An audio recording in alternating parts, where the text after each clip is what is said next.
going to do a quick little coach's corner interview, fun little stuff. You can just give the answers off the fly. It's recorded. We're going to post it. Everybody's going to see it. So it's going to be great. That sounds good to me. I'm fine with it. All right, we're going to give you a little introduction here. So I was doing a little research and I found that this season, you guys finished up with 208 wins as a Well, for us, our coaching staff, yeah. it's actually 238, but somebody in our media department, it's okay. It's online at 218, but who's counting? Who's counting? I'm Who's counting. counting? 200 plus. 200 plus. Yeah. My mad respect. And then you're kind of known for being the recruiter in the area, a successful recruiter. So we definitely going to talk a little bit about that. We're going to start off. We're going to switch the question up order.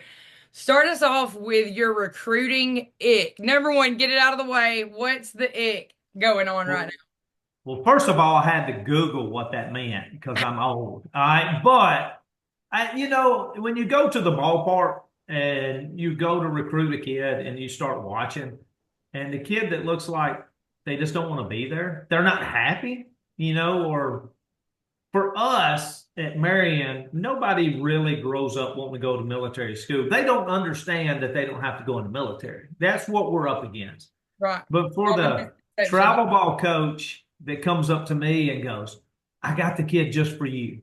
Well, they probably think we suck and that they've already called every other JUCO in town. Like, yeah, buddy, you got the one for me. Yeah, you got your leftover. So anyway, it works out good for us. It works out. Well, that's fair. That's a good recruiting gets grueling. Like Yeah. I don't envy the recruiters of the world having to go through and pick it out. So it's cool that you get that one out of the way. What's your ritual? Every time you go to a recruiting event, what's something you do every time? First of all, I check out the concession stand. You got to have good fries and because Calera has the best French fries in America. You've heard it here. Okay, so that draws me to it.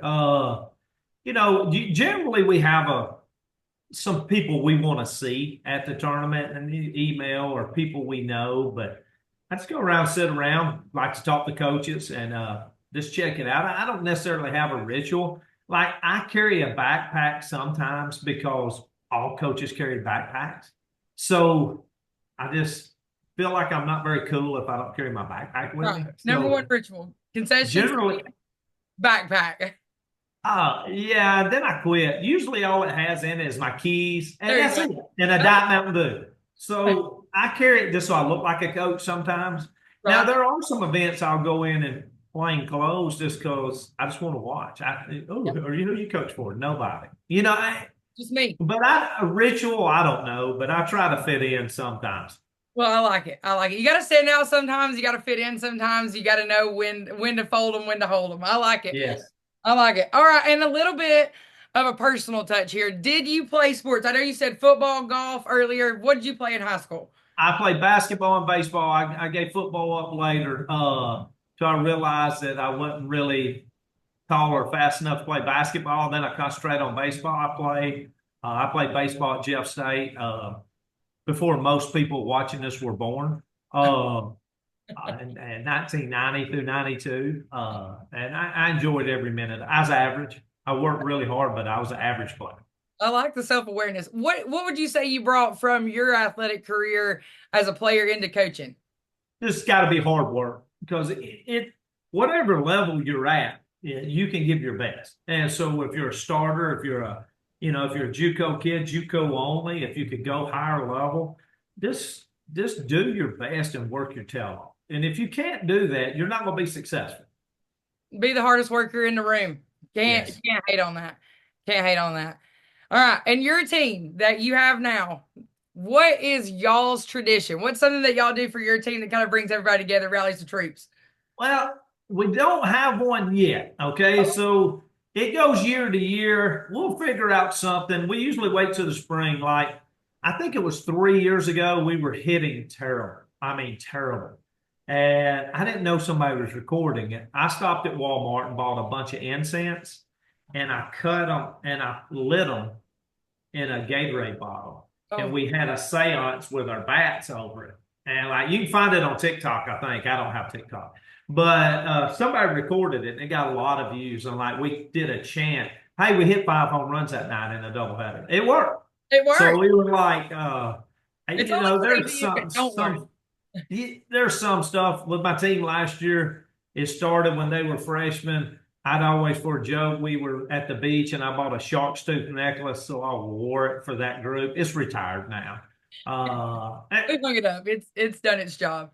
It's done its job because I mean, there's really nothing worse than a 53-year-old man walking around in a shark's tooth necklace. I mean, come on, man. I mean, it's only crazy if it don't work. Exactly. That's it. That's it. All right. And speaking of fun and crazy, if you could carry your team on a non-softball related field trip, where would you go and why? It depends on what team. All right. So, like, first off, I would say Top Golf because I play a lot of golf. They could do what they wanted and I could practice. You know what I mean? Like, if they have fun, that's on them. But I'm gonna get my work in, because I played pretty good last week, and now it's softball season. I don't play golf anymore. Right. Uh, So Top Golf it would be. yes, It's a and whole it could. level. Yes, it could change from year to year, but yeah, this we do some stuff sometimes. Like we cook here. If we call it sweet food. If we win a conference series and sweep all 4 games, then we usually eat pretty good the Wednesday before the next. I'll cook and barbecue, whatever it might be. Well, that's fun. Eating's always a plus. Like anytime you can, like you said, concession stand, number one most important. Gotta have Yes. good food. I like it.